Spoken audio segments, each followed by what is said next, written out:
A National Park Service ranger just leaked a confiscated Bigfoot file after 20 years of silence, and what's inside will change everything you think you know about our national forests. October 2003. 2 wildlife researchers vanished from a remote camp 31 miles into the North Cascades backcountry. When the ranger arrived to investigate, he found their tent still standing, with massive 7-inch handprints pressed into the fabric from outside.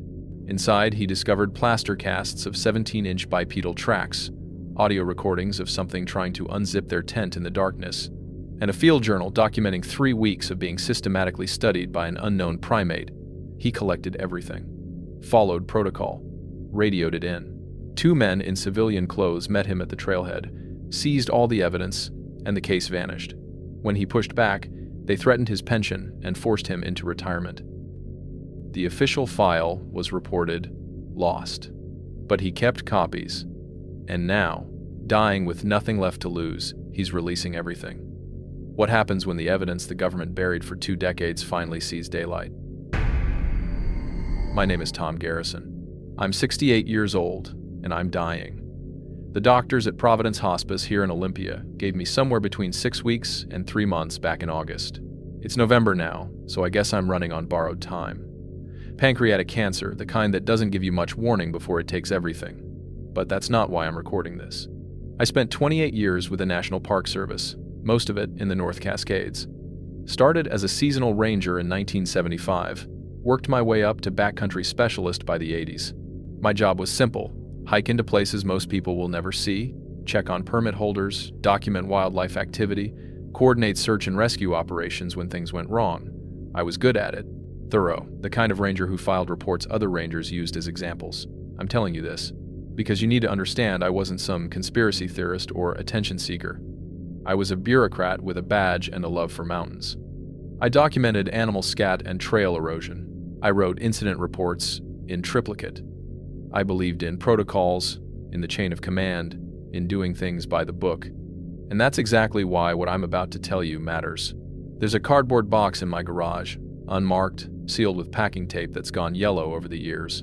Inside are photocopies, pages from a field journal, photographs, incident reports that were never supposed to leave the ranger station. I made those copies in December 2003, right before the original file was officially lost during office relocation. I've kept that box hidden for 20 years. Moved it from house to house, never told my ex-wife what was in it, never showed a soul, until now. The thing about terminal illness is it clarifies your priorities real fast. I'm not worried about my pension anymore, that money's going to my daughter whether I talk or not. I'm not worried about retaliation from the Park Service. What are they going to do, fire a dead man? And I'm definitely not worried about my reputation, because the people who knew me, who worked with me, they'll either believe me or they won't. That's their choice. But I can't die with this secret. In October 2003, I responded to a welfare check on a research camp 31 miles into the backcountry near Copper Ridge. What I found there, what I documented, what I witnessed in the days that followed it should have changed everything we understand about what lives in those mountains. Instead, it was buried, classified, erased. The official record says the camp was abandoned due to bear activity. The official record is a lie. I know because I was there. I saw the evidence. I heard the recordings. And 3 weeks after I filed my initial report, I went back alone and saw something that still visits me in the few hours of sleep I get between morphine doses. The Park Service knows. They've always known. And they've spent decades making sure people like me stay quiet. Well, I'm done being quiet. This isn't some deathbed confession looking for absolution. I don't need forgiveness. I need the truth on record before I'm gone. I've already started leaking files online. Scanned pages from that box, photographs that were never supposed to see daylight, my own field notes that were ordered destroyed. Some of you have probably already seen them floating around on cryptozoology forums and research websites. But the files don't tell the whole story. They can't capture what it felt like to stand in that abandoned camp, to listen to those audio recordings, to realize that something intelligent had been watching those researchers for weeks. They can't explain why a decorated ranger with nearly 3 decades of service was threatened, silenced, and forced to choose between his conscience and his career. So that's what I'm doing, now, while I still can. I'm telling you everything, not just what I found, but what it cost me to bury it. what it cost the researchers who lived through it, what it's cost everyone who's ever tried to report the truth about what's out there. You can believe me or not, that's up to you. But I was credible once, and I was thorough. And everything I'm about to tell you, I documented. Let me start at the beginning. The 15th of October, 2003. Wednesday afternoon, around 2 o'clock, I was at the Marble Mount Ranger Station doing paperwork, end-of-season reports, permit reconciliation, the kind of tedious administrative work that fills the gaps between field operations. The autumn colors were past peak, and we were in that quiet window after the summer crowds, but before the first serious snow closed the high country. Good hiking weather, if you didn't mind the cold. The radio crackled, district dispatch, asking if I was available for a welfare check. That wasn't unusual.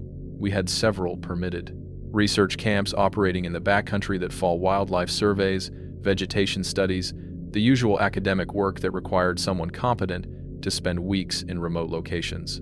Standard protocol was a radio check-in every 72 hours. Miss 1, we'd try to raise you. Miss 2, we'd start making phone calls to your listed emergency contacts. Miss 3, we'd send someone to make sure you weren't dead or injured.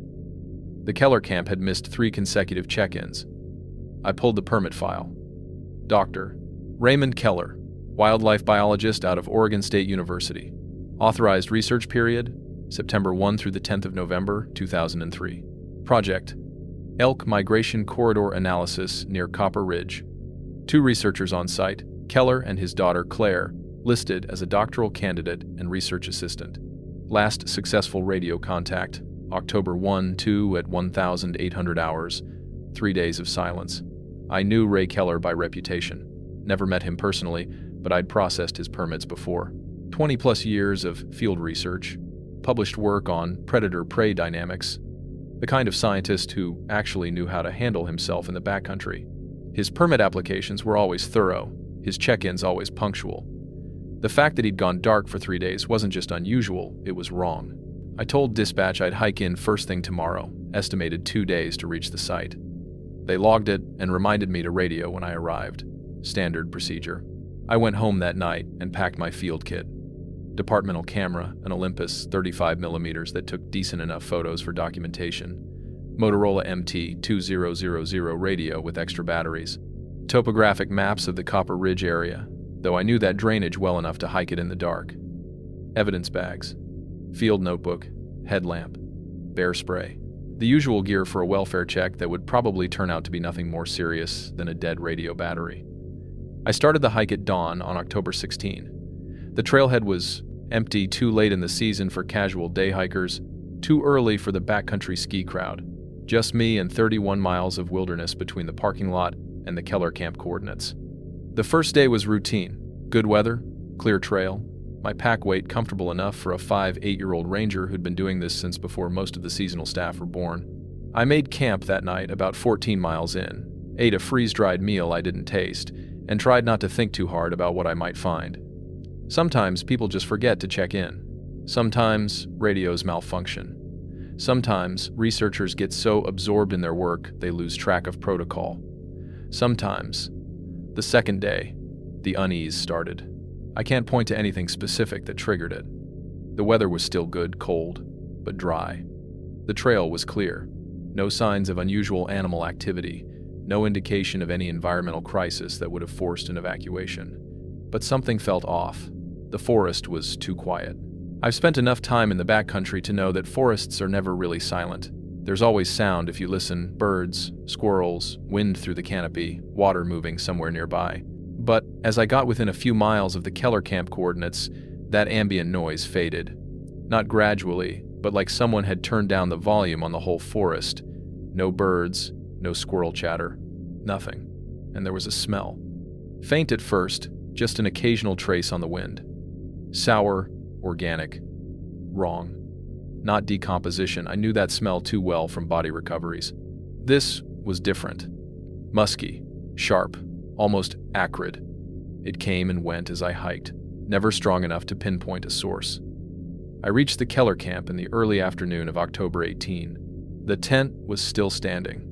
That was the first thing I noticed. The tent was intact, properly staked, no obvious damage from weather or animals. but one side was bowed inward. Fabric pressed against the poles as if something had leaned heavily against it from outside. The camp was wrong, not destroyed, not ransacked, just wrong. The cooking area looked deliberately scattered. Their propane stove was on its side 10 feet from where it should have been. Food packages torn open and discarded, but not eaten, just opened and dropped. Their expensive radio equipment, one of those fancy satellite-linked units that cost more than my monthly salary, was smashed on a flat rock near the fire pit. Not broken by accident. Smashed, like someone had brought it down hard with purpose. I approached slowly, calling out, "Dr. Keller? Claire? National Park Service welfare check." No response. Just that heavy, unnatural silence.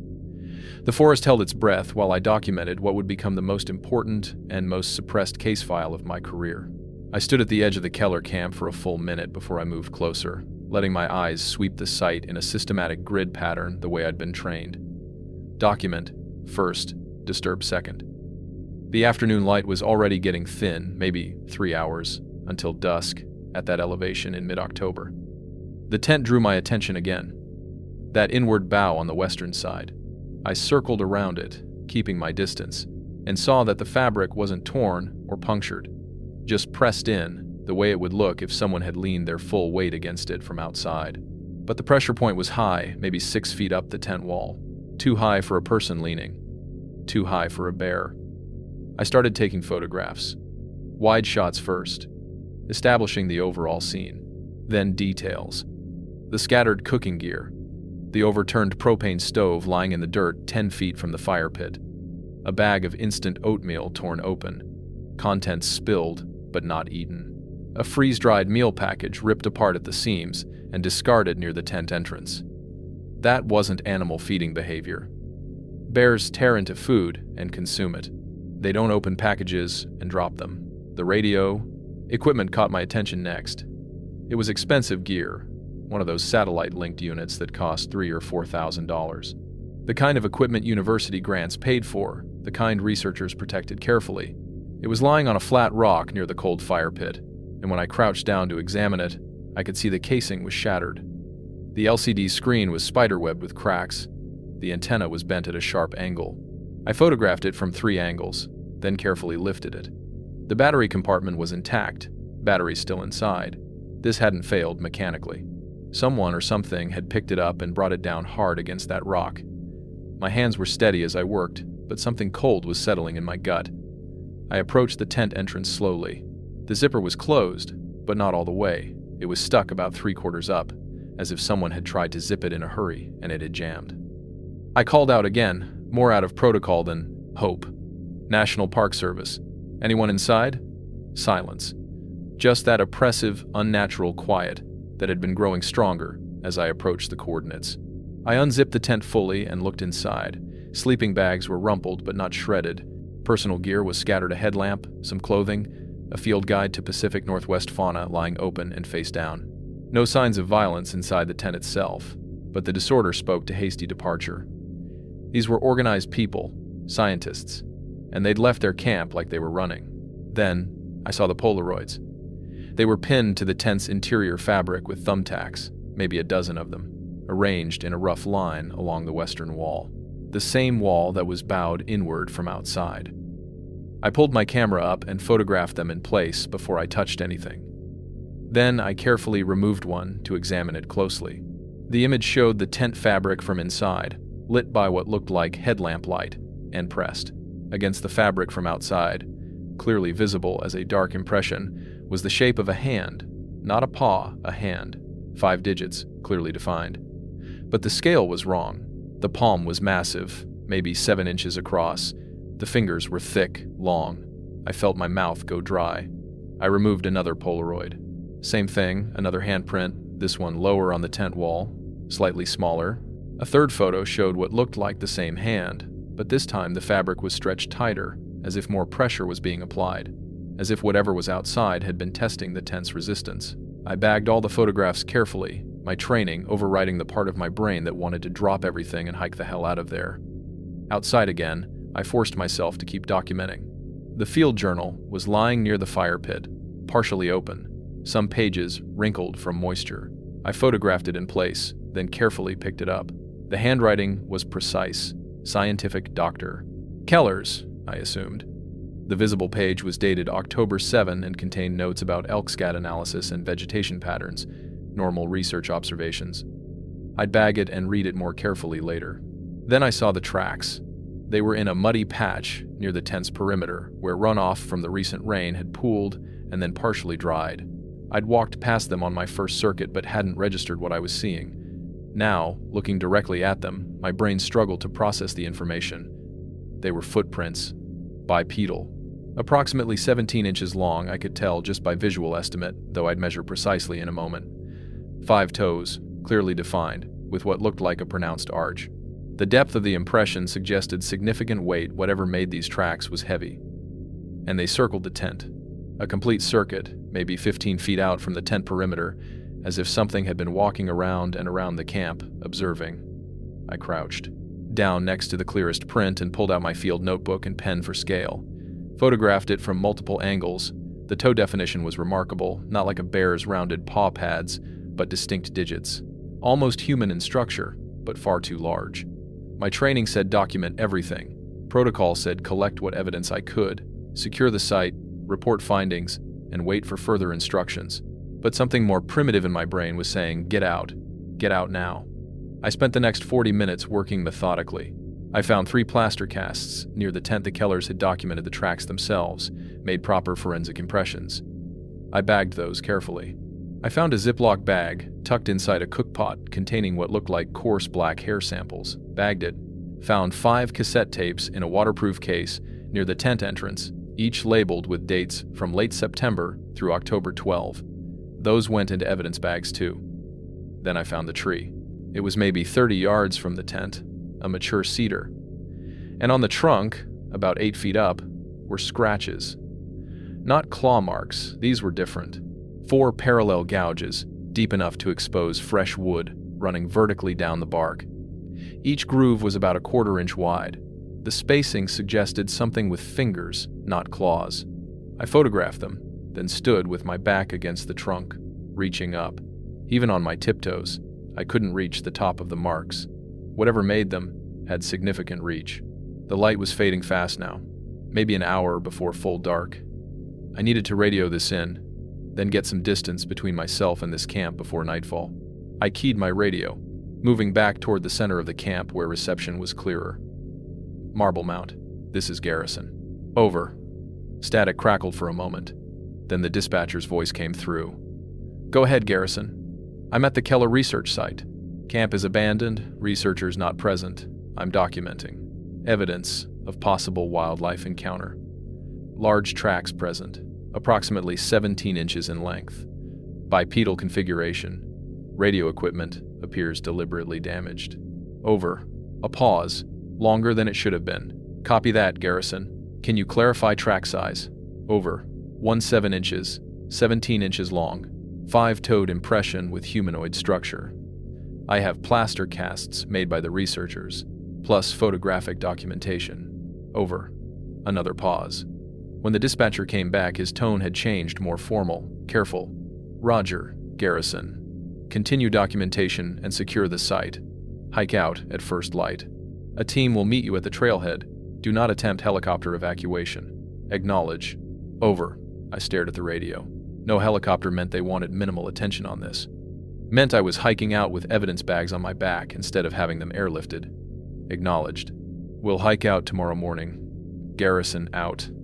I clipped the radio back to my belt and looked around the camp. The shadows were getting longer, stretching across the tent and into the trees. That sour smell I'd noticed earlier seemed stronger now. I made one final circuit of the area. Near the far edge of the camp, I found something I'd overlooked. A small pile of stones stacked on an overturned cookpot. River stones, smooth and rounded, stacked with obvious intentionality.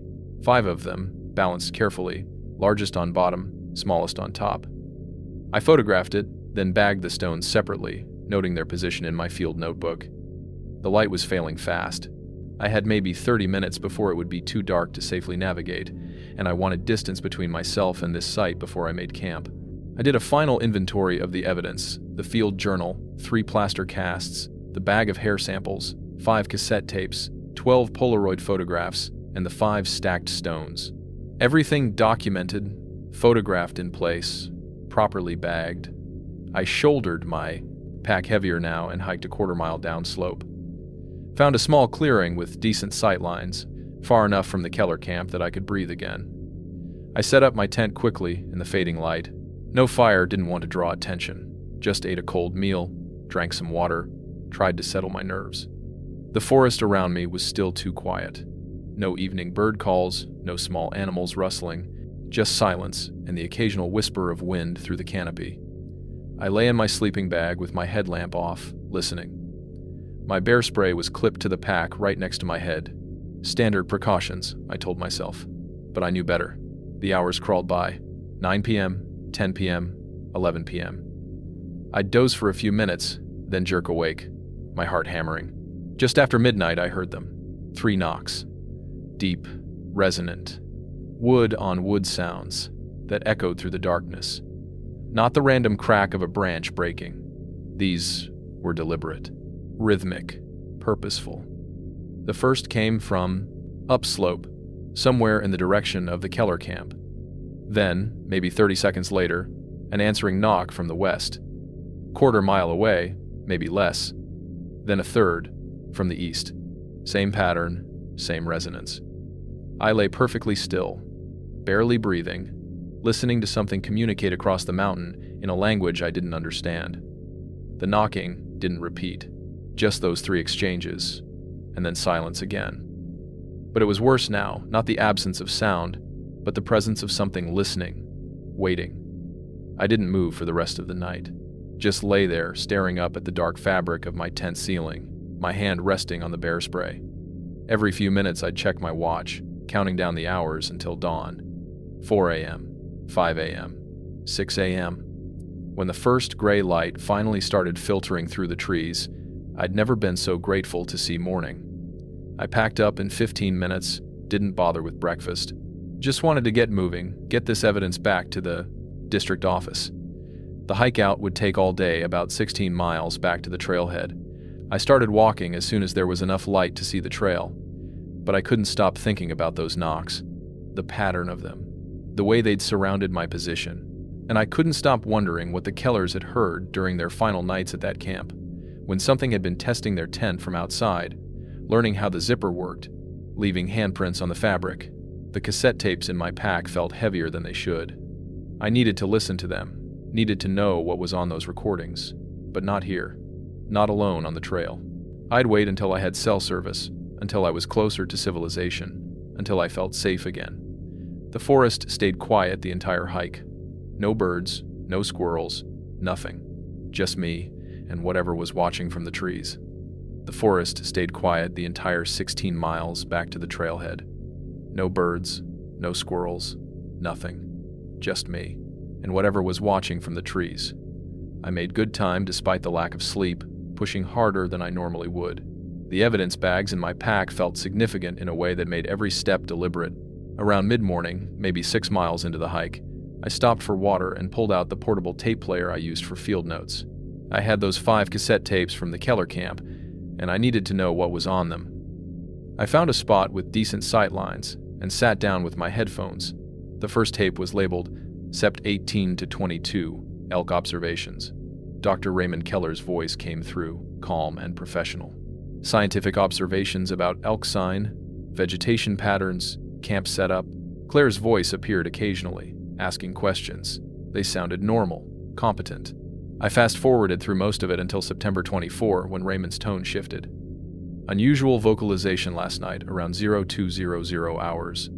Deep, resonant, almost like a large primate, but that's, obviously, not possible in this region. Probably a bear. That phrase, obviously not possible, like he was trying to convince himself. The second tape covered September 23 to 26. Then Claire's voice on the 26th. Something moved our equipment last night. The camera trap was pointed at the ground this morning. The motion sensor triggered at 3 a.m., but the images are just dark, like something covered the lens. The third tape, September 27 through October 3, was where things changed. Claire, September 30. We're both hearing the vocalizations now. Multiple nights. The sounds have structure, almost conversational. Something's been moving around the tent at night. Heavy, bipedal rhythm. I suggested we report this, but Dad wants more documentation first. Raymond, October 1. We've found tracks near camp. Large, bipedal, approximately 42-inch stride length. I've made plaster casts. Claire wants to pack out, but I don't want to abandon the research based on anomalous findings. October 3, Claire. There are handprints on the tent fabric. 5 fingers, clear digit definition. Palm width, almost 7 inches. Something is testing our camp. Something intelligent. The 4th tape was October 4 to 10. Shorter entries, more frequent. October 7, night. We can hear it breathing outside the tent, deep and slow. We're keeping headlamps on all night now. October 9. The food cache was opened last night. Not destroyed. Opened.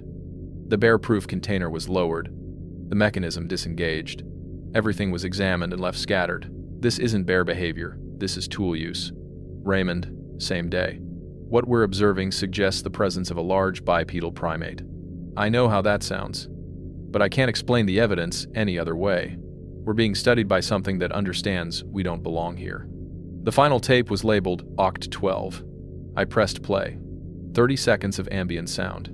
Then Claire's whisper, "It's here, right outside. Stay quiet. Don't move." Raymond's voice, controlled but terrified. Heavy footfalls, circling the tent, deep, rhythmic breathing. Something massive just outside. Fabric rustling. Something testing the tent wall. It's trying the zipper. The sound of a zipper being manipulated from outside. Carefully tested, moved up and down like something figuring out how it worked. Then a vocalization. Deep, rumbling, resonant. Not aggressive questioning. The tape cut off, stopped mid-recording. That was October 12. I'd found the camp on October 18. 6 days between that final night and their disappearance. What happened in those 6 days? I packed the tape player away and kept hiking. I needed to get this evidence back. By the time I reached the trailhead on October 20, late afternoon, 2 vehicles waited mine, and a dark SUV with government plates. 2 men in civilian clothes stood beside it. "Ranger Garrison?" the taller one said. Maybe 40, clean-shaven, neutral expression. "That's right. I'm Davis. This is Mitchell.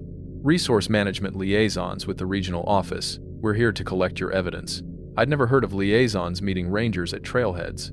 "The evidence is documented and bagged," I said. "I have photographs, the field journal, audio recordings." "We'll take all of that," Davis said, reaching for my pack. "We'll also need your camera and personal notes."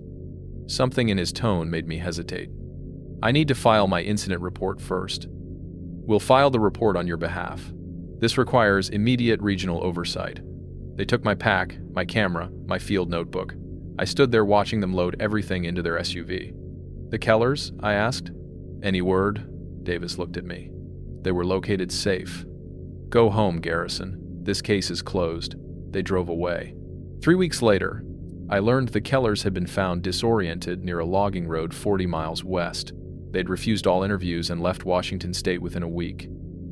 My incident report was reclassified as abandoned research site, probable bear activity, case closed. The Keller file officially ceased to exist, but I remembered everything. Every photograph, every track measurement, every word on those tapes. And 20 years later, dying in a hospice room, I finally had the freedom to tell the truth. Because what I found at that camp wasn't just evidence of something unknown living in those mountains. It was proof that the people we trust to protect us have been lying about it for decades. The official silence started almost immediately. 3 weeks after I handed over that evidence at the trailhead, 3 weeks of hearing nothing, seeing nothing, getting no updates on the Keller case, I submitted a formal request to review my own incident report. Standard procedure when you want to follow up on a case you've worked. I'd done it dozens of times over my career.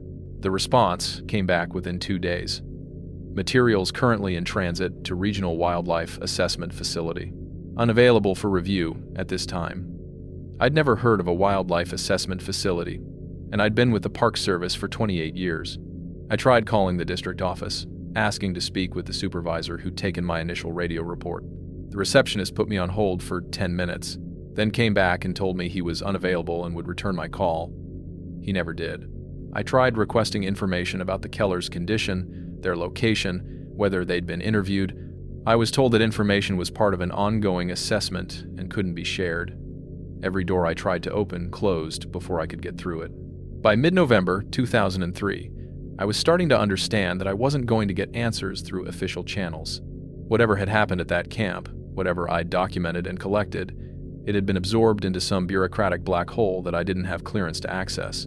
The breaking point came at the annual Park Service holiday function in early December, one of those mandatory social events where rangers and administrators from across the region gathered for bad coffee and stale cookies and awkward small talk about budget allocations.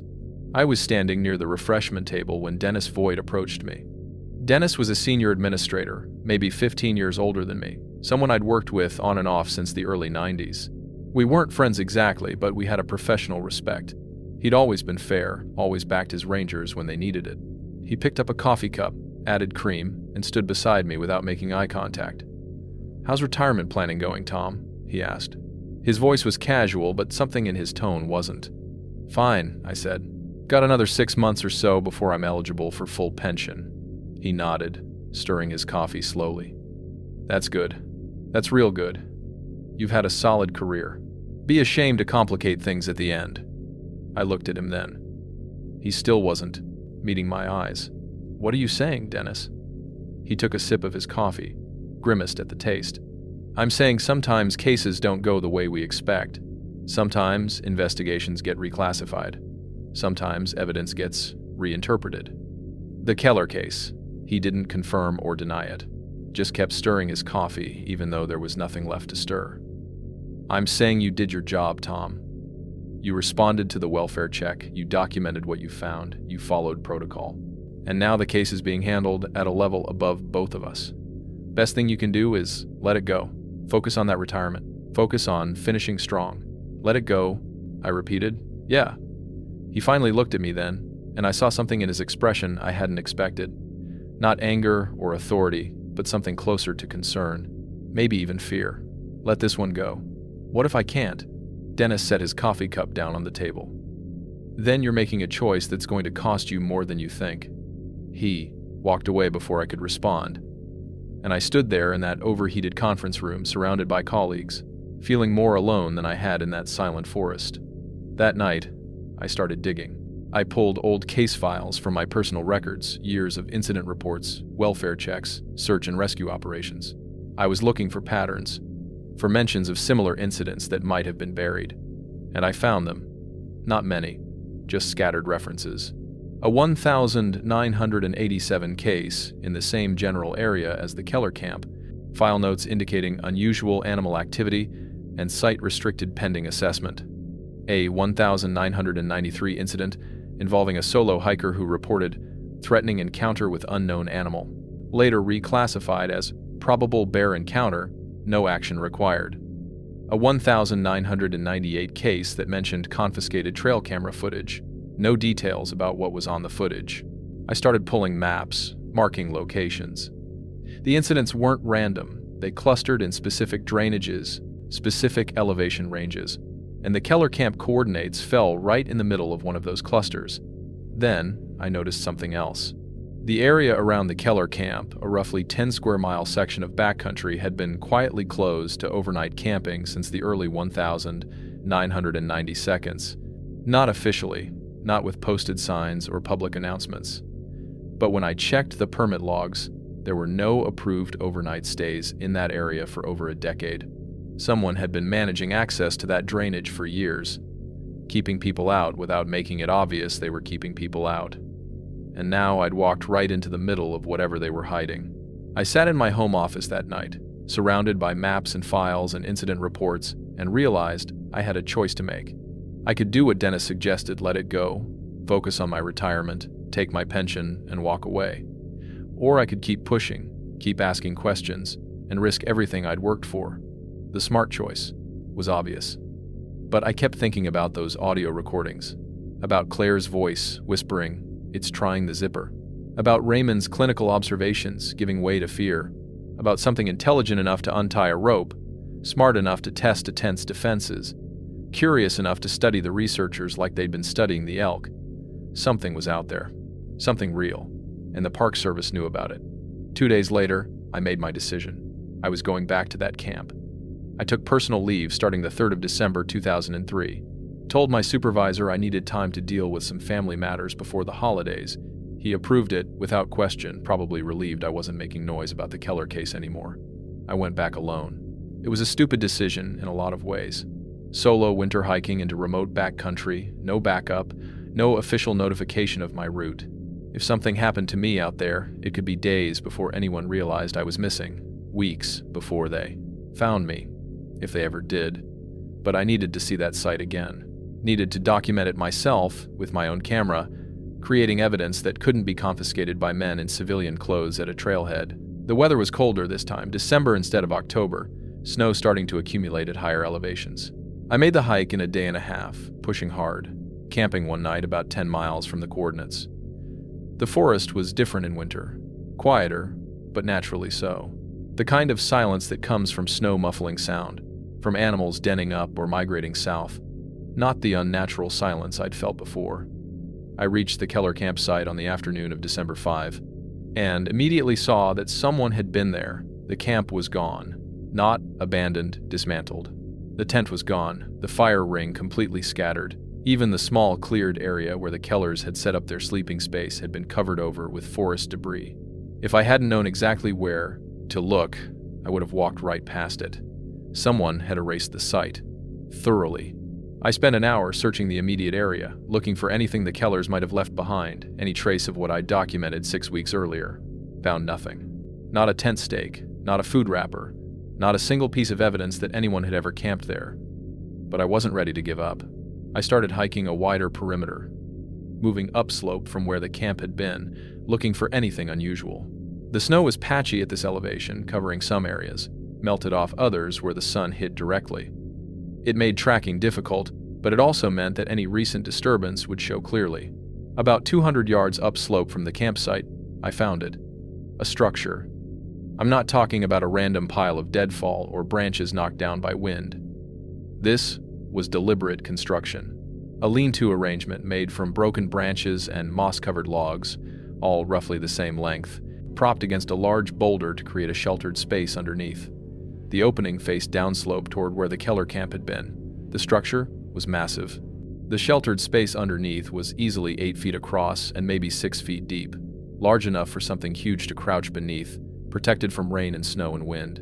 I approached slowly, my heart hammering. Pulled out my personal camera, a 35mm Nikon I'd bought years ago for personal trips, and started photographing from multiple angles. Wide shots showing the overall structure, close-ups of the construction details, the way the branches had been deliberately broken to specific lengths. Near the structure, I found a tree with deep gouges carved into the bark, 4 parallel marks running vertically about 3 feet down the trunk, starting at roughly 8 feet up. The gouges were fresh, pale wood, showing underneath, sap still tacky to the touch, not more than a few days old. I stood with my back against that tree and reached up. Even stretching, I couldn't come close to touching the top of those marks. Then I saw the bones.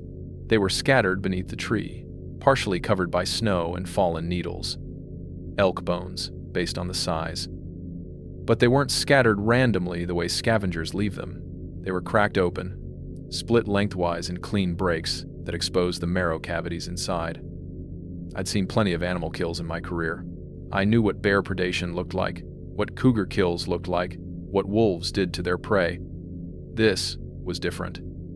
These bones had been systematically processed, broken with precision to access the marrow, then discarded in a neat pile. Tool use, or something with enough strength and dexterity to crack elk bones with its bare hands. I photographed everything. The bones, the tree marks, the structure. Then I noticed a depression in the ground beneath the lean-to, a spot where the forest debris had been compressed, shaped into a rough oval, about 6 feet long and 3 feet wide. A bed site. I crouched down and carefully collected soil samples from the depression, storing them in plastic bags from my pack. Didn't know what I'd do with them, didn't have access to any kind of lab analysis, but I wanted physical evidence beyond just photographs. The light was starting to fade. I had maybe 2 hours before full dark. And that's when I made my second stupid decision of the day. I decided to stay. To spend one night observing this site, to see if whatever had built this structure would return.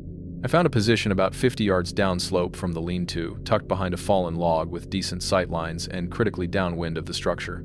I had my sleeping bag, my camera, bear spray, and a knife. I settled in to watch as the sun dropped below the ridgeline and darkness crept up from the valleys. The temperature dropped fast once the sun was gone. My breath fogged in the still air. I put on every layer I had, pulled my sleeping bag around my shoulders for insulation, and waited. The forest went quiet around 8 p.m. That same unnatural silence I'd felt weeks before, like someone had turned off the sound. No wind, no animals, nothing. Just me and the growing darkness and whatever lived in these mountains. Around 10 p.m., I heard the first footfall. The first footfall came from upslope, somewhere above the lean-to structure. Heavy, deliberate. Not the random crack of a branch or the rustle of a small animal. This was weight, significant weight, being placed carefully on the forest floor. I stopped breathing. My position behind the fallen log was good. I was downwind, tucked low, with a sleeping bag pulled tight around me for insulation and concealment. My camera was in my lap, ready. Bear spray clipped to my belt within easy reach. Another footfall. Closer now. Moving down the slope toward the structure. The temperature felt like it had dropped 10 degrees in the last hour. My breath fogged. In short, controlled puffs. I kept my mouth slightly open to quiet my breathing. An old trick from search and rescue work when you need to stay silent and listen. The footsteps stopped. Silence. Complete and absolute. Even the faint whisper of wind through the trees had died. Then I heard breathing. Deep, rhythmic, purposeful. Like someone who'd been walking and stopped to assess their surroundings. But the resonance was wrong, too deep, too much chest capacity. This wasn't human breathing. I remained frozen, every muscle locked. My hand rested on the camera, but I didn't dare lift it. Any movement, any sound, and whatever was up there would know I was here. More footsteps. Moving around the structure now, circling it. I could track the sound upslope, then to the west, then further downslope. It was inspecting its shelter, checking it, coming closer to my position. My heart hammered so hard I was certain it could be heard. Something primitive in my brain was screaming at me to run, to get up and sprint down the mountain. But I knew better. You don't run from predators. You don't run from things that can move through forest darkness better than you can. The footsteps stopped again, maybe 30 yards from my position. I could hear it breathing, hear it listening, and then I saw it. The moon had risen, nearly full, and patches of snow on the ground reflected pale light. Against one of those snow patches, maybe 25 yards away, I saw a silhouette, massive, upright, standing at least 7, maybe 8 feet tall, with shoulders that seemed impossibly broad. The posture was wrong for a bear too straight, too human. But the proportions were wrong for human too tall, too heavy, limbs too long. It stood there, absolutely still, facing in my direction. I don't know how long we stayed like that. Seconds, minutes, time stopped meaning anything. I was looking at something that shouldn't exist, and it was looking back, not looking in my direction. Looking at me, I was certain of it. The figure shifted slightly, and I heard that deep breathing again. Closer now. It had definitely closed the distance, though I hadn't heard it move. My camera was in my hands. I should have lifted it, should have taken a photograph. This was what I'd come for, documentation, evidence. But I couldn't move. Literally couldn't make my muscles respond to what my brain was telling them. The figure moved again. Fluid, graceful despite its size. It dropped to all fours, no, to 3 points, using its knuckles like a gorilla, and I heard it sniffing. Testing the air, it knew I was here. Every survival instinct I had was firing at once. My hand moved to the bear spray, fingers closing around the canister. Not much use against something that intelligent, but it was what I had. The figure straightened again, stood there for another long moment, and then it made a sound. Low, rumbling, resonant enough that I felt it in my chest. Not aggressive questioning, almost. Like it, I was trying to communicate. I didn't respond. Didn't move. Just kept watching that massive silhouette against the snow. After what felt like an eternity, it turned, moved back upslope with that same fluid grace, disappearing into the darkness above the structure. I sat there, frozen, for another hour, maybe 2, listening to the silence, waiting for it to come back. It didn't. When the first gray light of dawn started filtering through the trees, I finally moved. My legs were cramped, my body stiff from cold and fear. I packed up slowly, methodically, trying to make as little noise as possible. Before I left, I did one thing. I photographed my own boot print next to a fresh track near the structure. My size 11 boot looked child-sized beside the impression in the partially frozen soil, 18 inches long, maybe more. 5 clear toes, a pronounced arch, and the depth suggested weight I couldn't even estimate. I took 6 photographs of that comparison from different angles. Then I hiked. Out, moving fast, not looking back. I made it to the trailhead by early afternoon on December 6, drove straight home, didn't stop, didn't call anyone. That night, I developed the photographs in my home darkroom. And I sat at my kitchen table, looking at that size comparison, knowing my career was about to end, because I was going to file a report about what I'd found, and they were going to bury me for it. I went back to work on December 9, 3 days after my unauthorized return to the Keller site. Tried to act normal, like I'd just taken personal time for family matters. Filed routine paperwork, answered emails, attended a staff meeting about winter trail closures. But I couldn't let it go. On December 12, I typed up a supplemental report, kept the language clinical, professional, described the structure I'd found, the bone scatter, the fresh gouges on the tree, included precise measurements, GPS coordinates, observations about the systematic processing of the elk remains. I didn't mention the silhouette I'd seen knew that would cross a line into testimony that could be dismissed. I printed 2 copies, one for the official file, one for myself. I never made it to the filing cabinet. My supervisor intercepted me in the hallway outside my office. Frank Bergman, 20 years with the Park Service, usually easygoing, but his expression that morning wasn't friendly. "Tom, can you come with me, please?" Not a request. He led me to the conference room. Sitting at the table was a man I'd never seen before. Mid-50s, gray suit, no ranger uniform. "Ranger Garrison, I'm William Chen, Regional Director for Resource Management. Please, sit down." I sat. Frank remained by the door. Chen opened a folder on the table. My supplemental report was inside the one I'd printed 10 minutes ago. "You took personal leave, December 3 through 6, Chen said. "Yes, sir. You returned to the Keller research site, without authorization, to a location classified as a closed investigation. I wasn't aware it was closed. The classification was internal." Chen turned a page. "You documented additional evidence during this unauthorized visit. Evidence you're attempting to add to the official case file. Evidence that supports my original findings. Evidence that corroborates what the Keller case is closed. The researchers were located safe. The incident was reclassified. By who? Because I collected physical evidence that suggests what, exactly?" Chen's voice sharpened. "What is it you think you found up there?" I met his eyes. "Evidence of a large bipedal primate. Evidence of intelligent behavior, tool use.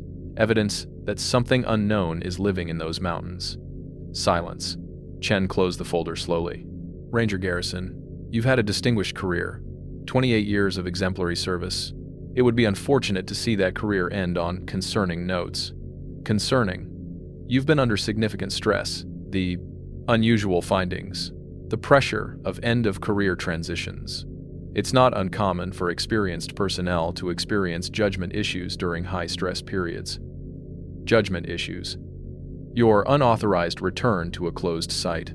Your insistence on pursuing a resolved investigation. Your extraordinary claims about wildlife in the region." He slid another folder across the table. "Medical leave paperwork and a psychological evaluation referral form. We're prepared to offer immediate medical leave with full benefits. You'll maintain your pension eligibility. This incident won't appear in your official record. You'll retire quietly, with dignity, in 6 months. And, if I don't take the leave, we proceed with a formal inquiry into your unauthorized activities, violation of protocols, and your mental fitness for duty. That inquiry will be on record, It will affect your pension. Any further attempts to pursue or publicize the Keller case will be treated as insubordination. Threatening me. I'm offering you a choice. Take the leave and finish your career quietly, or fight this and lose everything. Frank spoke from behind me. Tom, take the leave. Please. I looked at the paperwork, at the psychological evaluation form, at the implication that I was mentally unstable, experiencing stress-related delusions. 28 years of credibility, erased with a signature. I need to think about it. You have until end of business today. If you don't sign, we begin formal proceedings tomorrow. Chen stood, collected his folders. For what it's worth, you're not the first person to see difficult-to-explain things in the backcountry. The mountains can play tricks on perception, especially under stress. Sometimes the best thing we can do is accept we don't understand everything and move on. He left. Frank stayed. Tom, he said quietly, I've known you 15 years. You're not crazy. But whatever you found up there, they're not going to let you talk about. If you fight this, you'll lose everything. What if I'm right? What if something is out there? Then we're lying for a reason. Frank moved to the door.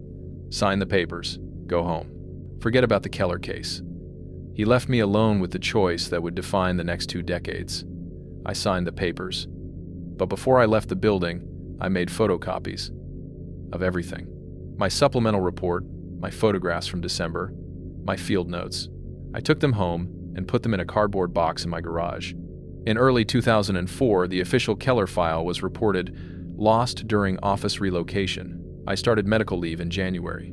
Retired officially in June 2004 with full pension and a clean record. And for 20 years, I kept my mouth shut. Until the cancer gave me nothing left to lose. I spent over a decade trying to forget. That's the truth of it.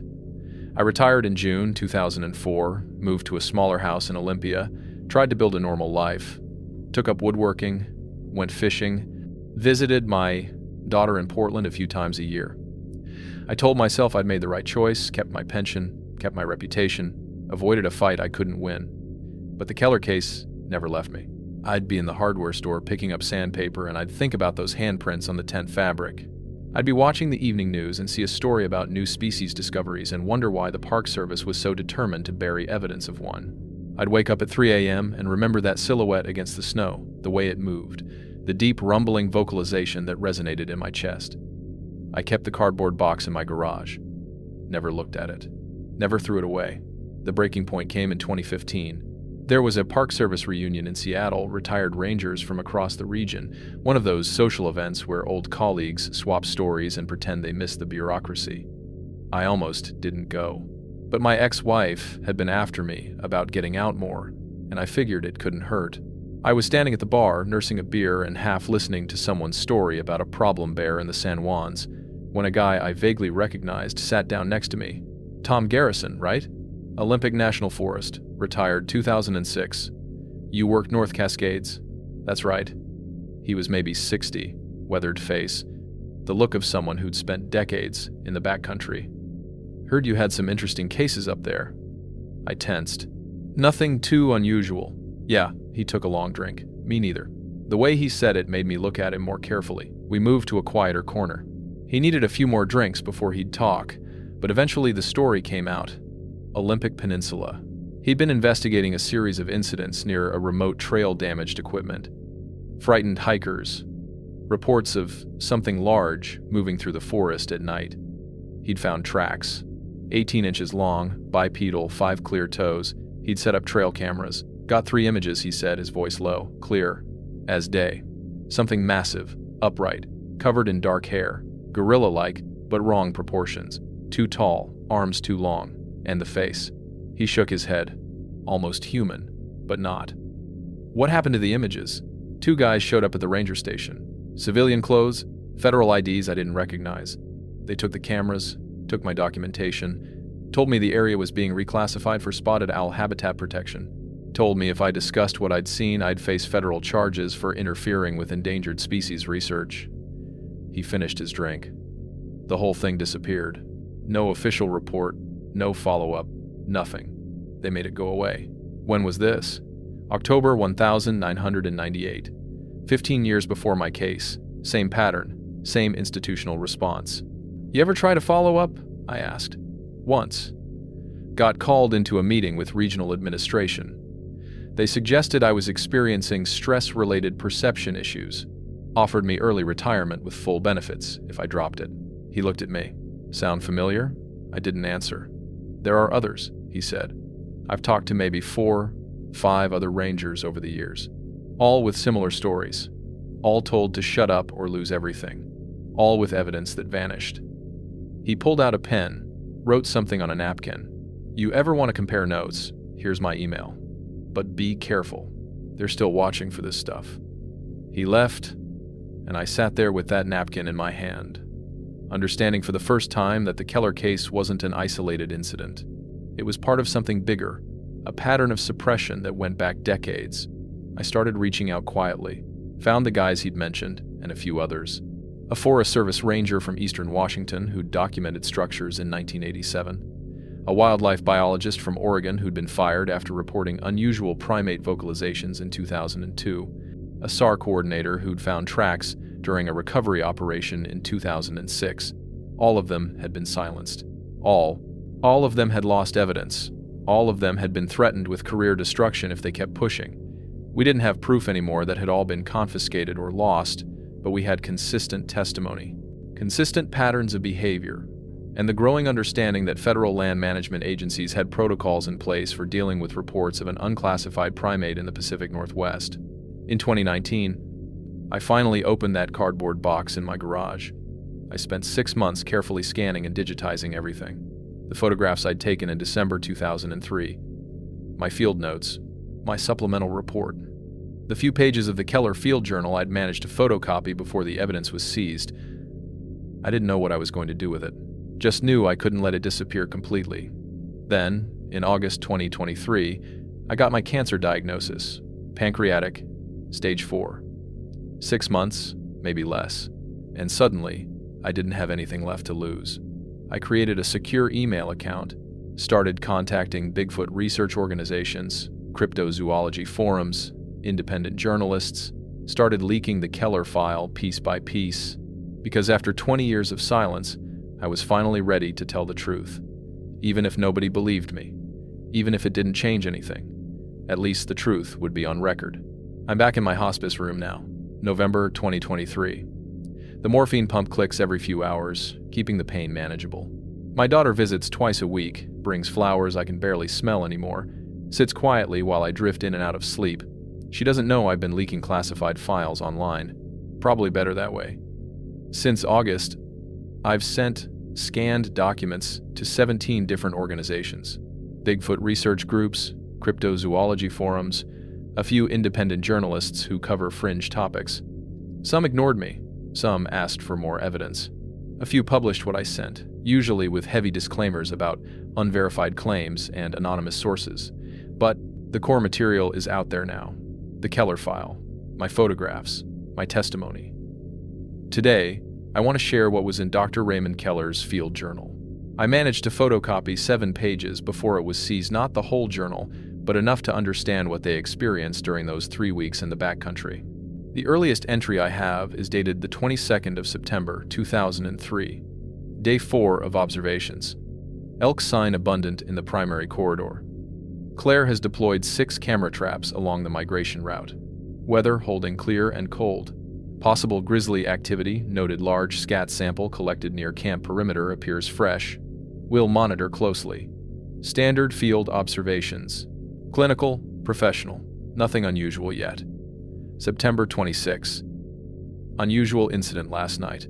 Claire reports hearing vocalizations around 0200 deep, resonant calls that don't match any known species in the region, duration approximately 30 seconds, emanating from ridgeline north of camp. Possible elk. Bugling, though pitch and tone are atypical. Will attempt to record if repeated. September 28. Camera trap on North Trail was repositioned overnight. Unit was pointed downward at 0700 check, though I verified correct positioning yesterday at 1600. Motion sensor triggered at 0347 but captured only darkness, as if lens was covered. No animal sign at camera location. Claire suggests possible human interference, but we're 31 miles from nearest trailhead, with no other permit holders in area. Have repositioned camera with additional securing. October 1. 3 consecutive nights of vocalizations, always after dark, always from different locations around camp perimeter. Patterns suggest communication rather than territorial display. This morning found tracks approximately 200 yards north of camp bipedal configuration, estimated 17 to 18 inches in length, clear 5-toe definition. Made plaster casts of clearest impressions. Stride length suggests 50+ inches. Track depth indicates significant weight, 600+ pounds estimated. This does not match any known North American fauna. Claire is understandably concerned. I've assured her we're likely dealing with a transient grizzly, though privately I'm uncertain. The track morphology is inconsistent with ursid species. His handwriting was getting less precise, more rushed. October 4. Our tent guy lines have been moved each of the last 3 nights. Not loosened or damaged, deliberately repositioned, as if something is testing the tension. Food cache was investigated last night but not breached. Claire photographed handprints on tent fabric this morning, 5 distinct digits, palm width approximately 7 inches. I can no longer maintain the grizzly hypothesis. We are being observed by something with primate-like anatomy and problem-solving intelligence. Have attempted radio contact with ranger station to report findings, but satellite phone lost signal yesterday. Claire wants to pack out immediately. I've convinced her to stay through week's end to gather more documentation, though I'm beginning to question this decision. October 7. We hear it breathing outside the tent at night. Deep, slow, purposeful respiration. It circles our camp after dark. I've tracked the footsteps, always maintaining approximately 15 to 20 foot distance from tent perimeter. During daylight, we find no visual evidence of presence, but the sense of being watched is constant. Claire is maintaining scientific composure, but I can see the strain. Have made decision to complete data collection by October 12 and evacuate early. October 9. Last night, the bear-proof food cache was opened, not destroyed or damaged, opened. The suspension rope was untied, not cut or broken. The container was lowered to ground level, and the locking mechanism was disengaged. Contents were examined and scattered, but not consumed.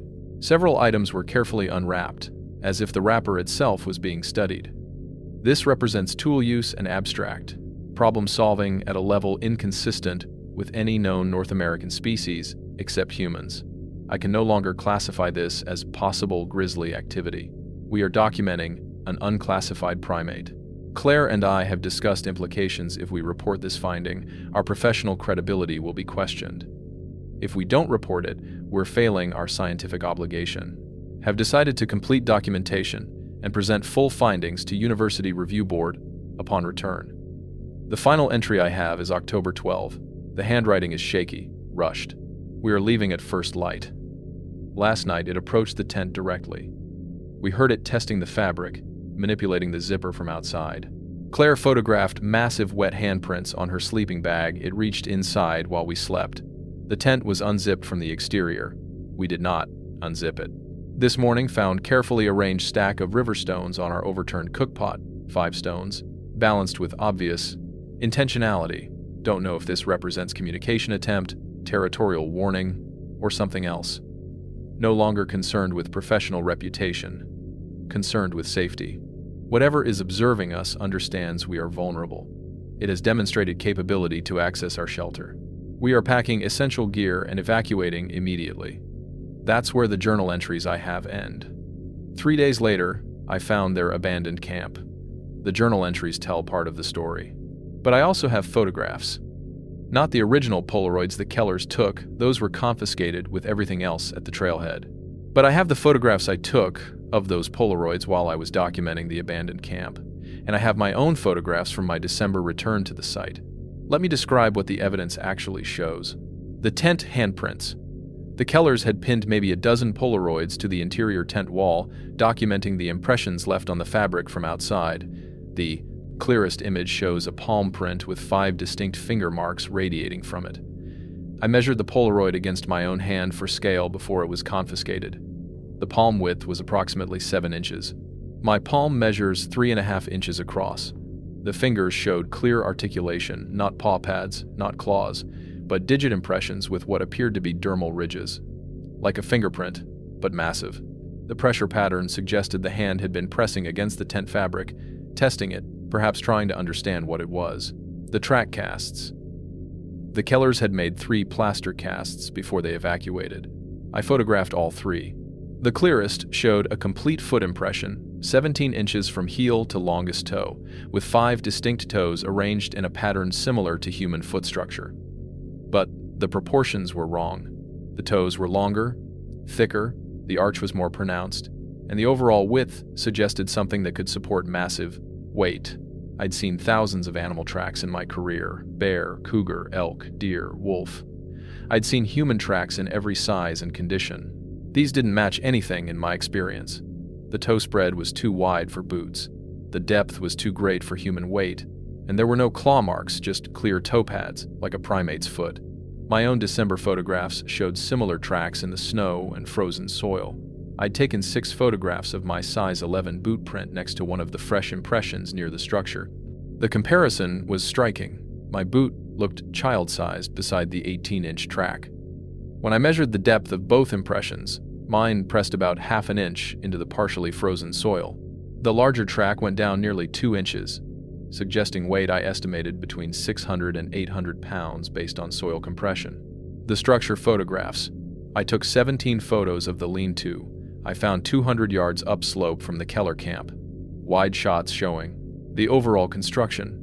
Broken branches and moss-covered logs, all roughly 6 to 8 feet long, propped against a large boulder to create a sheltered space underneath. Close-ups showing how the branches had been deliberately broken to length, not randomly fallen. Detail shots of the bed depression underneath a compressed oval of forest debris, approximately 6 feet long and 3 feet wide. The tree gouges, 4 parallel marks running vertically down a cedar trunk, starting at approximately 8 feet up. Each gouge was about a 1/4 inch wide and 3 feet long, exposing fresh wood beneath the bark. The spacing between the marks was consistent 7 to 8 inches, suggesting something with 4 fingers or claws creating them in a single motion. I photographed these from multiple angles, including one shot with my arm stretched upward for scale. Even standing on my toes, I couldn't reach the top of the marks. The bone scatter, elk bones, systematically processed, not gnawed or crushed the way carnivores feed, but cracked open lengthwise to access the marrow. Clean breaks, precise force. I'd seen predator kills countless times: wolves, bears, cougars. They leave tooth marks, crush bones, scatter remains chaotically. This was organized, methodical. The bones were cracked, the marrow extracted, and the remains placed in a neat pile. If I'd been able to file this as an official Park Service incident report, here's what the documentation would have included. Site inspection, conducted the 5th of December, 2003. Evidence suggests presence of large bipedal mammal, estimated weight 600 to 800 pounds based on track impression depth. Bipedal trackway photographed and measured 17 to 18-inch foot length, 5-toe configuration, 52 to 56-inch stride length, suggesting upright locomotion. Structure discovered consistent with deliberate construction for shelter purposes. Elk remains show evidence of systematic processing inconsistent with known predator behavior. Tree markings suggest vertical reach of 8+ feet. Recommend further investigation and potential wildlife specialist consultation. But that report was never filed. Instead, it became the basis for a psychological evaluation and forced medical leave. I'm telling you this because I want you to understand something. I had no reason to fabricate any of this. I was 3 years from retirement with full pension. I had a good reputation, a clean record, nothing to gain from making false claims about cryptid primates in the North Cascades. I documented what I found using the same protocols I'd followed for 28 years. I photographed evidence, I took measurements, I recorded observations, I did my job. And the Park Service buried it, not because the evidence was flawed, not because my documentation was insufficient, but because acknowledging what that evidence represented would create problems they weren't willing to deal with. They chose institutional credibility over scientific truth, and I'm choosing to break my silence 20 years later, because I believe the public has a right to know what's actually out there in those mountains. Whether you believe me or not, the evidence exists. I've scanned it, documented it, and released it. The truth is on record now. Finally. For years after I retired, I wondered what happened to the Kellers, where they'd gone, whether they'd ever talked about what they experienced, if they still had nightmares about that final night. I didn't have their contact information, that was all in the confiscated case file, but I knew Raymond had been affiliated with Oregon State University. In 2009, I started searching. It took me 2 years. Raymond Keller wasn't listed on any university faculty pages, no recent publications under his name. It was like he'd vanished from academic life entirely. I finally found him through property records, a small place outside Missoula, Montana, purchased in 2005. I sat on that information for months, trying to decide if reaching out would do more harm than good. In June 2011, I drove to Montana. I didn't call ahead, just showed up at the address on a Thursday afternoon, knocked on the door of a modest ranch house with a view of the mountains. Raymond answered. He looked older than his years, maybe 60 by then, but he could have passed for 70.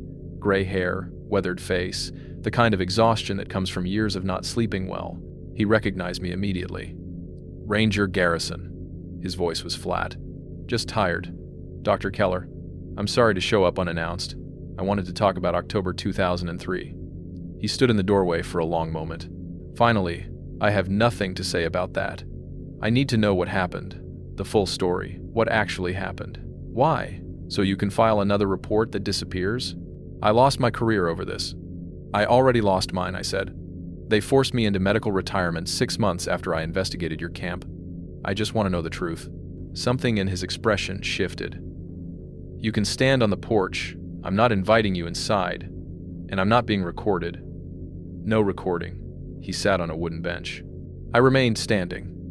The journal entries were accurate, he said finally. Everything I documented happened exactly as written. It studied us for 3 weeks, learned our patterns, tested our equipment, figured out how our shelter worked. The final night, October 12, the journal said it opened your tent. Raymond's hands tightened. Claire woke me around 2 a.m. Something was outside. We could hear it breathing, moving around the tent. Then we heard the zipper, being manipulated from outside, slowly, carefully, like it was figuring out how it worked. He stopped, and I waited. The zipper opened about halfway. We could feel cold air coming in. Then it reached inside. I saw the hand in the moonlight. Massive, covered in dark hair, but the structure was almost human. 5 fingers. It touched Claire's sleeping bag. Just touched it like it was curious about the material. What did you do? Nothing. What could we do? We just lay there while it explored. After maybe 30 seconds, it withdrew its hand and closed the zipper. Not all the way, left it about a quarter open. Then it moved away. You found the stacked stones that morning. Raymond nodded. 5 river stones on our overturned cookpot, perfectly balanced.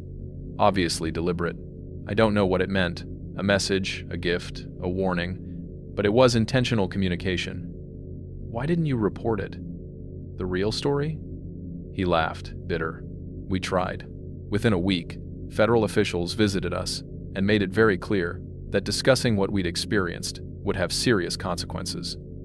They cited national security, public safety. They said if we published our findings or discussed the incident publicly, we'd face federal charges. What happened to Claire? Raymond's expression darkened.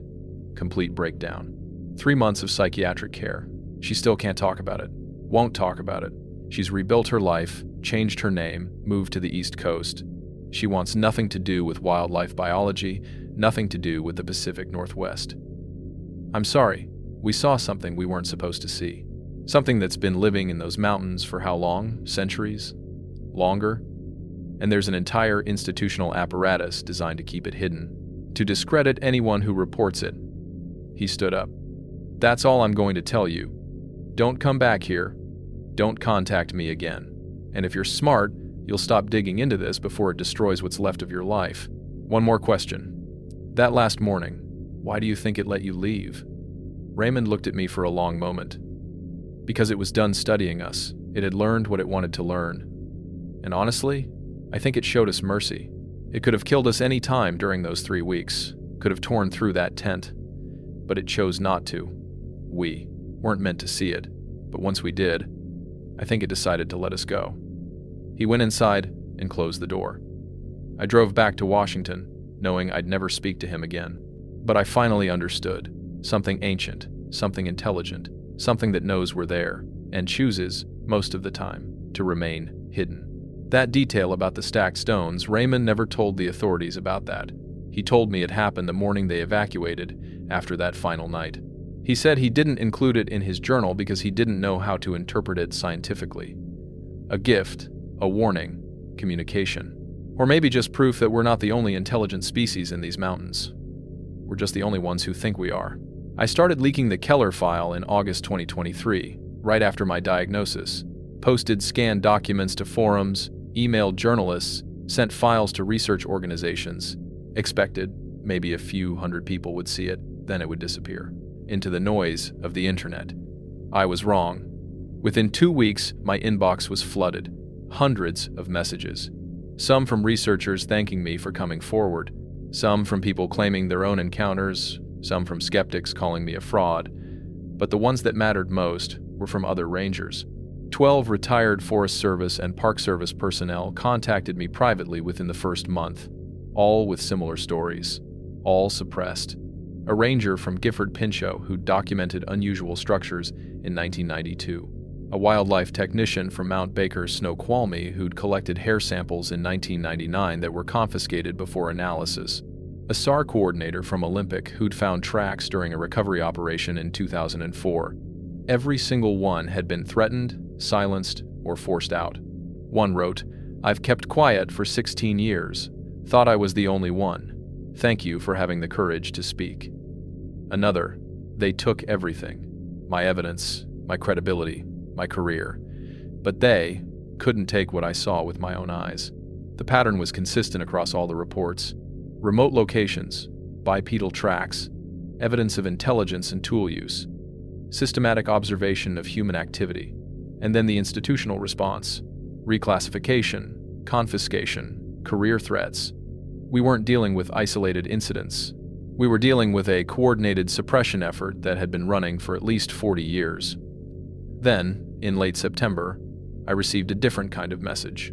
From a law firm representing the Department of the Interior. The letter was professionally worded, but the message was clear.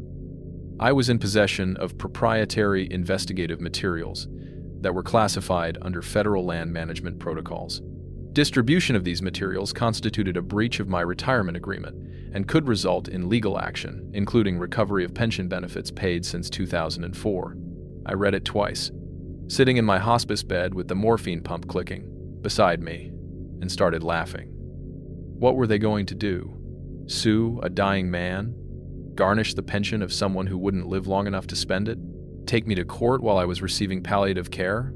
I forwarded the letter to 3 journalists and posted it online with a simple caption. "This is what suppression looks like." The response was immediate. The story got picked up by several outlets covering government transparency issues. Not mainstream news, nobody was going to run Dying Ranger Claims Bigfoot cover-up on the evening broadcast, but enough attention that the Interior Department quietly backed off. The legal threats stopped. But something else started. In early October, I received an email from an account with no name attached. Subject line, Claire Keller. My hands were shaking when I opened it. "Mr. Garrison, I'm writing on behalf of someone who was deeply affected by the events of October 2003. She is aware of the materials you've been releasing online. While she doesn't dispute the accuracy of what you've documented, she asks that you remove any identifying details about her from your public disclosures. She has rebuilt her life over the past 20 years and does not wish to relive the trauma of that experience. She hopes you can understand and respect this request." No signature. No way to verify who sent it. Could have been Claire herself, could have been a friend, could have been a legal representative. But the tone felt genuine, and the request was reasonable. I went back through everything I'd posted and redacted her name. Changed Claire Keller to the researcher's daughter or the doctoral candidate. Removed any details that might identify her specifically. It was the least I could do. Because Raymond was right, what happened to them wasn't just about lost research time or damaged careers. They lost their sense of safety, their ability to work in the field they loved. Claire lost years of her life to psychiatric treatment and rebuilding herself after that final night. The Kellers paid a price for seeing what they saw, a price that went far beyond anything I'd experienced. I've thought a lot about that over the past few weeks. About the human cost of these encounters. Not just the immediate terror of facing something unknown in the darkness, but the aftermath, the disbelief, the isolation, the institutional gaslighting that makes you question your own sanity, the way it changes you permanently. I never went back into the backcountry after December 2003. Not once in 20 years. I told myself it was because I was retired, because I was getting older, because I had other interests. But the truth is, I was afraid. Not afraid of the creature, whatever it was, showed more restraint and intelligence than most humans I'd encountered. It had opportunities to harm the Kellers and chose not to. It observed me that December night and let me leave. I was afraid of what it represented. The idea that there are things in the wilderness beyond our understanding or control, that all our maps and GPS coordinates and scientific classifications haven't actually conquered the unknown, that we share these mountains with something older, something that watches us from the shadows and chooses when to reveal itself. And I was afraid that if I went back, I might see it again, and that this time, I wouldn't be strong enough to keep silent. The inbox is still full, more messages every day, more stories, more evidence of systematic suppression. I try to respond when I can, between the pain and the morphine fog, because if nothing else, these people deserve to know they're not alone. They're not crazy. They saw what they saw, and it's real. This is the last recording I'm going to make. The morphine doses are getting higher, and I'm sleeping more than I'm awake now. My daughter says I have maybe a few weeks left. Could be less. So let me finish this while I still can. There's one piece of information I've deliberately held back from all the leaked files, all the interviews, all the documentation I've released. The exact coordinates of the Keller campsite. I haven't disclosed them publicly. Not to protect the government, but to protect anyone who might be stupid enough to go looking. But I did something else with those coordinates. In July 2023, before my diagnosis, I filed a Freedom of Information Act request for all backcountry camping permits issued in that drainage area from 1,990 to present. The response took 3 months. When it finally came, it confirmed what I suspected. That 10 square mile section of the North Cascades, which includes the Keller site and the structure I found, is technically open to overnight camping. There are no official closures, no posted restrictions, no legal barriers to access, but since 2004, there have been 0 approved overnight camping permits for that area. 0. In 19 years, I filed a follow-up inquiry, asking why. Got transferred to 3 different offices before someone finally responded. The answer was brief. Area currently under long-term wildlife recovery monitoring. Permit requests are being deferred pending completion of habitat assessment. No timeline for completion. No details about what wildlife is being monitored. No public documentation of any assessment. Just a quiet, administrative way of keeping people out without officially closing the area.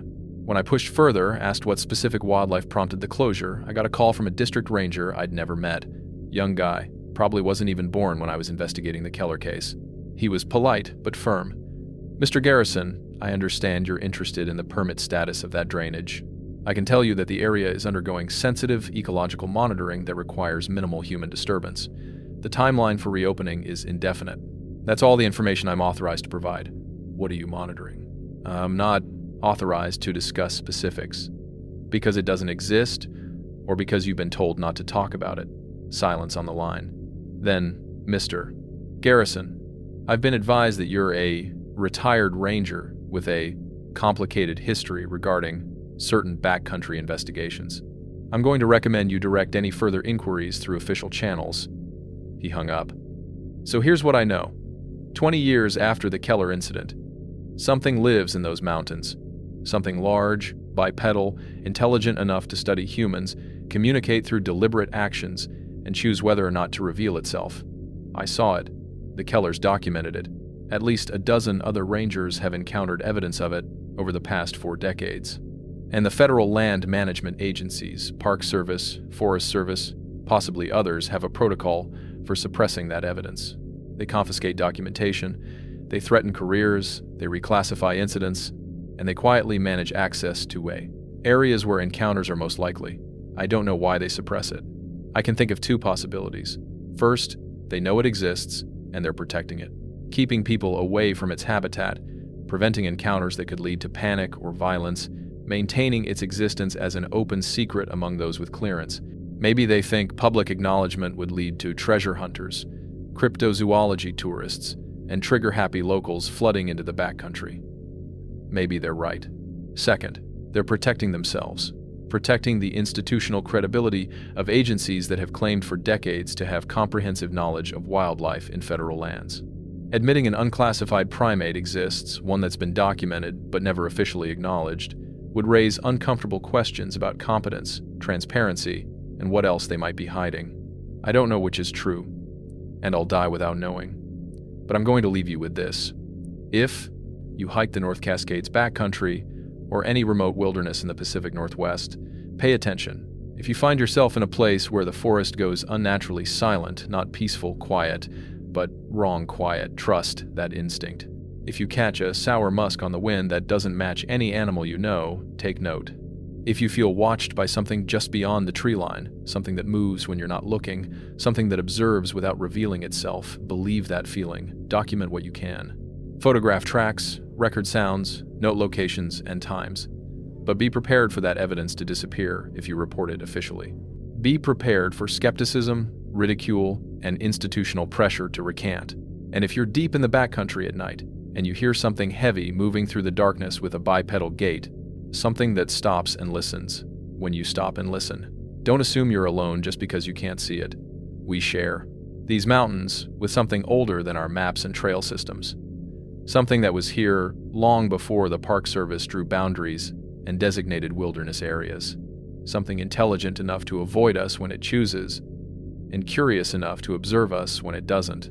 I saw it once, 20 years ago, on a December night when I should have been home instead of hiding behind a fallen log in sub-freezing temperatures, and I've never been the same. The government can suppress the evidence. They can threaten careers and bury reports and close access to entire drainages without explanation. But they can't change what I saw. They can't erase the truth. And now, dying in this hospice room with nothing left to lose, I've made sure that truth is on record, whether anyone believes it or not, whether it changes anything or not. The truth is out there. In more ways than one.